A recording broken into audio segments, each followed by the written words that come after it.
Bonjour à tous, vous avez devant vous la Renault Talisman qui remplace la Laguna. Le constructeur français n'a pas souhaité reprendre cette appellation, on va dire relativement malheureuse. Et voici donc la nouvelle berline de chez Renault, berline familiale, qui reprend l'appellation d'un concept car apparu en 2001.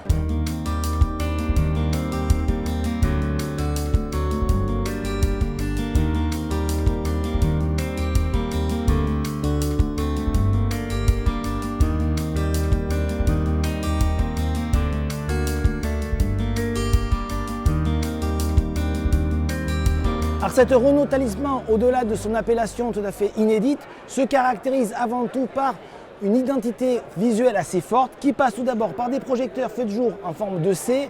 Vous avez également une calandre très massive. On a donc une face avant très statutaire et à l'arrière c'est assez original au niveau aussi de l'aspect visuel des feux. En termes de proportions, cette Talisman grandit de près de 15 cm par rapport à la Laguna, c'est 4,85 m. Elle devient donc l'une des plus grandes berlines du segment à égalité avec la Ford Mondeo. Et l'autre changement, c'est l'abandon du haillon au profit du coffre, une carrosserie plus plébiscitée en Europe. Nous voici enfin à l'intérieur de cette Renault Talisman et autant le dire tout de suite, on n'est pas dépaysé puisqu'il s'agit à peu près de la même organisation que dans le dernier Renault Espace avec au centre de la planche de bord un système multimédia implanté verticalement d'une taille respectable. Renault dit avoir fait beaucoup d'efforts en termes de qualité intérieure et autant le dire tout de suite, on est très déçus. Pourquoi? Parce que sur son modèle aujourd'hui qu'on a devant les yeux, il y a des plastiques durs partout, en bas de console centrale. Alors on nous dit que c'est un modèle de pré-série, je veux bien, mais franchement par rapport à la concurrence, notamment allemande, c'est très décevant. On s'attendait à beaucoup mieux, là d'autant plus qu'on est aujourd'hui à bord dans la finition initiale Paris, le haut de gamme. Mais vous voyez tout en bas là, bas de console centrale, tout ça c'est du dur et c'est un petit peu décevant quand même.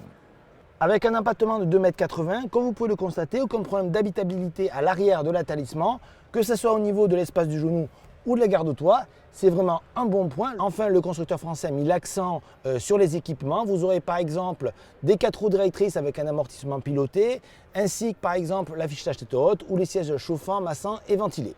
La Talisman sera animée par 5 moteurs. Il y aura 2 essences, dont un inédit TCE 150, mais également un TCE 200 chevaux, et 3 diesels, DCI 110, 130 et 160 chevaux. Avec ce Talisman, Renault revient sur le segment des berlines familiales, une catégorie qu'il n'y a pas portée très chance dans les années passées. Toutefois, aujourd'hui, le constructeur français revient avec de nouveaux arguments, à savoir une berline réussie esthétiquement. On est plus partagé au niveau de la qualité des modèles présentés aujourd'hui. Toutefois, il y a un bon volume de chargement, de l'habitabilité arrière, un bon équipement. Cet Talisman sera commercialisé à la fin de l'année. Les prix seront dévoilés à l'occasion du Salon de Francfort. Il faut noter enfin qu'elle sera disponible en version Estate, à savoir le break.